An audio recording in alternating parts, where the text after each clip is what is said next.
My umbrella has become a permanent fixture in this corner here because we had 4 days of sunshine, and now it's raining again. It's raining again. I'm not complaining. Yes, you are. I can't work in the garden.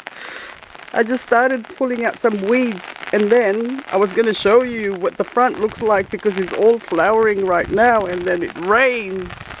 So I'm just going to give you a really quick, hang on, oh my goodness, quick tour.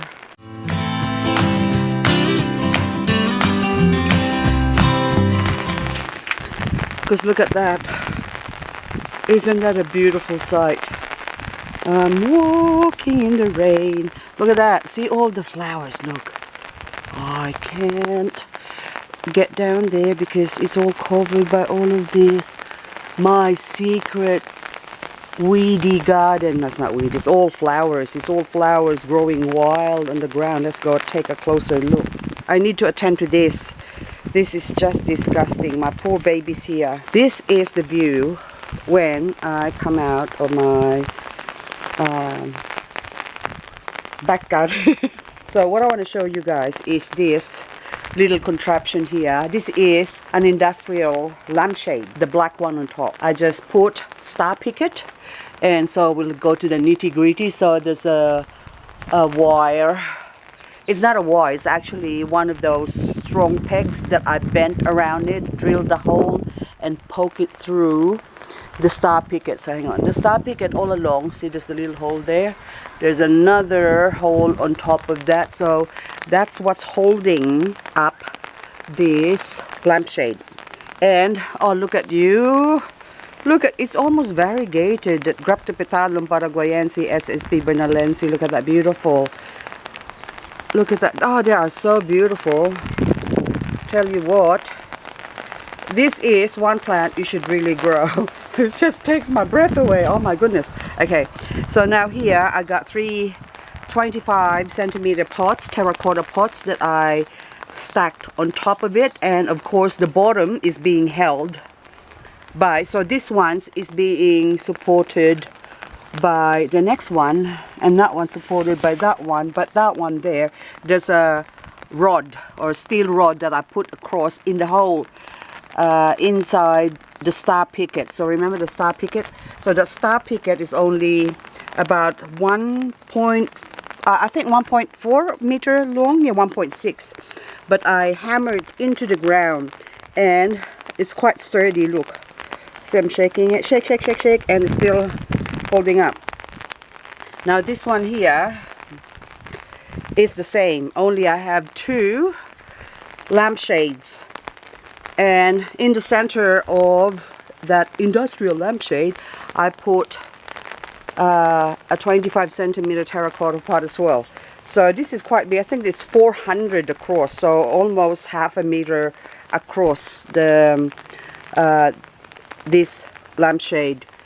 And that one is a very frost hardy neon breakers. So here in Canberra, if you live in Canberra or in an area wherein you get, say, minus, I haven't experienced minus 11. The coldest this plant has experienced right now is -6. I think this year we had -6. I think -6.4 or something like that. But I don't know if it can survive -11. Maybe if we get it next year, next season, next winter season. And I'm just gonna show you a quick look of this area. So this is Graptophytum supreme. Normally they're quite pink and red and sort of reddish tinge to them if they're grown in pots. But if grown in the soil or in the ground, they go green and yellow, as you can see. Look at that. So green and yellow. And also ebony. Ebony, this is my very first ebony. Look how big it is now, so just double-headed. I'm trying to let the flower stalk grow to maturity or dry up really. So this one is almost ripe for it. I should really harvest that one. I'm trying to get some seeds together, see if I can grow them from seeds. But this is a combination of different plants. That one there is a Serrana. Mealybugs love Serrana, but I was hoping that this one, I'd be able to get a strain wherein that one will be resistant to mealybug. I put another Serrana over on that tipped over pot here, and look what happened to it. So the mealybug just decimated it.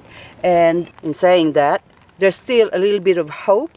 So I'm hoping that that would grow, hang on, into a resistant to mealybug plant. And there's few pimples showing. And that's all I could, new growth. So when I say pimples, what I meant is that new growth. And this is different Echeverias, Haworthia in here, not in here, but sedums. That's what I'm trying to say. There's lots of combination of sedum. There's an agave. So many different, Graptopetalum. What else? I've got Graptoberia somewhere, Sediveria in here. So it's just too many to enumerate. But, okay. Pitter patter on my umbrella. So I still have to work on this garden. I would really like to do a tour around this front garden, but this is just sort of gives you an idea of what it looks like. And then hubby's boat I can see from the he's supposed to work on the rollers today, so I gotta go help him do that. And just this callistemons, I just can't get over. They're called Kings Park, and I just love them. And 1, 2, 3, 4, 5. There's other varieties of callistemons. So this is what my front garden looks like. And those ones, even though it looks nice, most of them are weeds. There you go. But that gorgeous yellow one here, I know it's not a succulent, but I like incorporating succulent with what's left of my former cottage garden, because this is supposed to be a cottage garden, but it's just water thirsty. That's why I went to growing succulents, because of that. And I even got sea oyster plants. They're really, really big plants, but I somehow miniaturized them. Even my pomegranate tree there, it will be a bonsaified pomegranate tree. Even my persimmon tree, I like to keep everything compact and small. So this is a really, really low maintenance garden, apart from the weeds that keep growing because we're having too much rain. I don't really have much issues. See, look how big that beautiful weed is. That's a weed. I didn't even notice it because I just noticed it now. See, that needs to be pulled out. Hang on. See this thing here, because if, oh, I can't even pull it out. Because if the seeds ripen and it drops, it's gonna scatter everywhere. That's more work for me. And this one as well, someone has been harvesting my succulents here, but I meant to top it up. But anyway, it doesn't matter. And a lot of them are drying over there. So look, see, poor baby. Look at that, dried up. It doesn't matter. They need to be watered as well. So anyway, I haven't cleaned that up. See that Mexican giant there? That's still from last winter. So last winter, that's what they look like if they experience winter frost. See, look at that. And you might think, oh, poor thing's gonna die. No, it doesn't, because once you clean it up, it looks like, hang on, I'll go over here. I don't want to move too fast. It looks like that. So that one used to look horribly dirty, dried up, black on the edges, like the other one I just showed you. But that one now, look, it's recovered. Well, if you clean it up, it doesn't recover. You clean it up and then new ones will grow. And then for the next, well, it's almost the end of spring here. So by summer and autumn, they will just grow really, really fast. And take note of that pot. This is my pumpkin pot. And by next time in a few months time, when I do maybe a winter or end of autumn video in this area, you will see how beautiful and big that will turn out to be. And also my lamsey, my staki something plants here. This one here, there's hiding a little secret. So my neighbor gave me a pot, so I quickly put a Mexican giant in it. But I need to lift that up. I need to put something high to elevate that pot and make it look beautiful.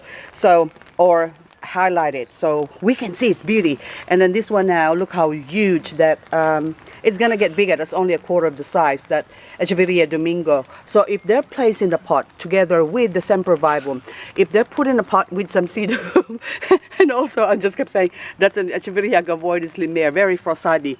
So if they get put in a lot of soil, they get really, really big and become big plants. But if you put them in small pot, then of course they remain small. So that's all for now. I will do a more detailed video of what's going on in my front garden, because now it's hubby's birthday. I have to go out and what are we gonna do? We're gonna do what he wants to do. So that's it, guys. This is just a quick video. You have a lovely rainy day if it's raining where you are. If not, enjoy your sunshine.